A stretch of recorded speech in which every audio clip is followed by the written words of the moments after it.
Good morning. Thank you very much for putting that stuff up. This is related to a Voyager's um, video where Ashia Don was talking about externalized power, and she was sort of just going into some of the history because the information's so vast, right? Um, about Buddhist teachings or other religious teachings, whether it be Islam, all the different schools, if you want to think of it as spiritual practices, uh, our place in the universe, if you will, the cosmos, all there is, right?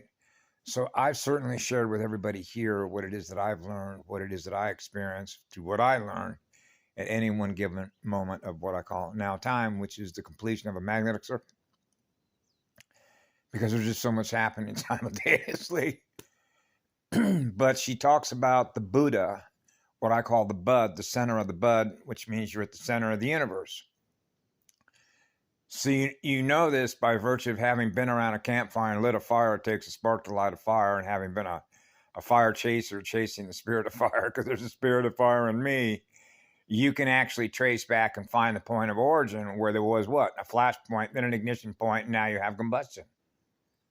A tetrahedron. So you go from 3 to 4. So the math works. So you know that the eternal God of one, the center point from which it all began, you can't ever put that fire out. So that's basic logic. Okay. But what I stopped the video that I was listening to her was why I'm doing this. When she talked about externalized power, a lot of these teachings that people were programmed to believe because they're going to load into memory the information is being presented to them by other practitioners, those that are presenting information. You go into a church, somebody stands up there on a podium, and what are they doing? Communicating, and they're communicating information.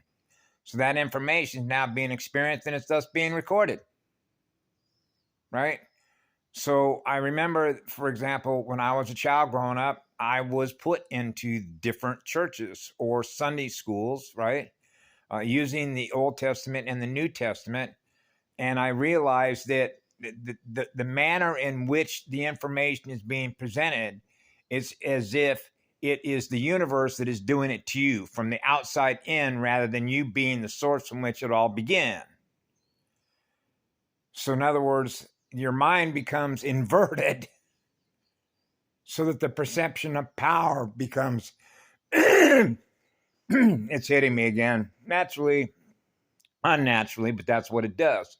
It's in it. The AI is an inverted mind, right? So when it experiences what I experience, which is what the truth is by what I've learned, what does it do? It attacks me. So what it does, that's an inverted mind. It's sick. It's a sick AI. That's your beast system. Okay? Because its perception of power is inverted, which is the power over others. Right? And as a result of that, what has it done? This is when she talked about what it means to give up all your power. I'm not going to give up all my power. I'm going to hold on to all these electrons. I'm going to accumulate as many electrons as I can. That's inverted. That's an inverted programmed head, or if you will, an inverted programmed mind. And the reason they don't want to give up every electron, why? Is to conserve their energy. Why? Trauma. They're protecting themselves. Okay, now you can scale that all across the global network on why they do what they do to children. On the other stuff that I covered in the video that she did, when she talked about why it is that some of us came in here and knowing we were going to come in here and they were going to track us, why would I smoke cigarettes? Why would I do drugs? Remember I told you that I wrote my own timeline? Why was I experiencing everything that I was experiencing, right?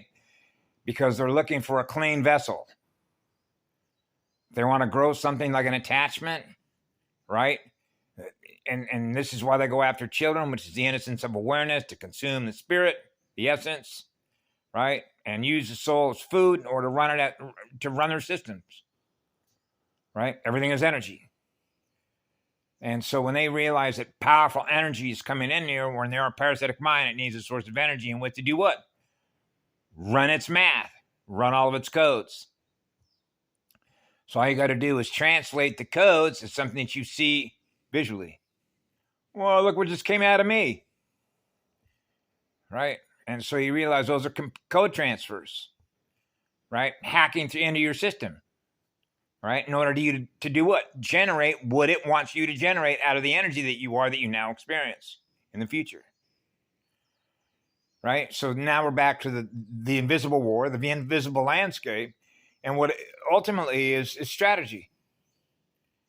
Because you're dealing with a fallen system, and it wants your energy in order to do what? Fuel its energy, replicate what it is. So it needs a source of energy to keep replicating what it is. It's no different than breeding rabbits, breeding flies, everything that breeds and reproduces itself into the energetic environment in which we find ourselves, having an interface with what that is. You know, just like this house. A couple of rooms around there are just infested with bugs. You know what a bug is in a network? It's constantly distracting you, breaking your circuits. Right? So you can't experience the what? Being at the center, the bud, the lotus breath. Experiencing the breath of Kamalawati.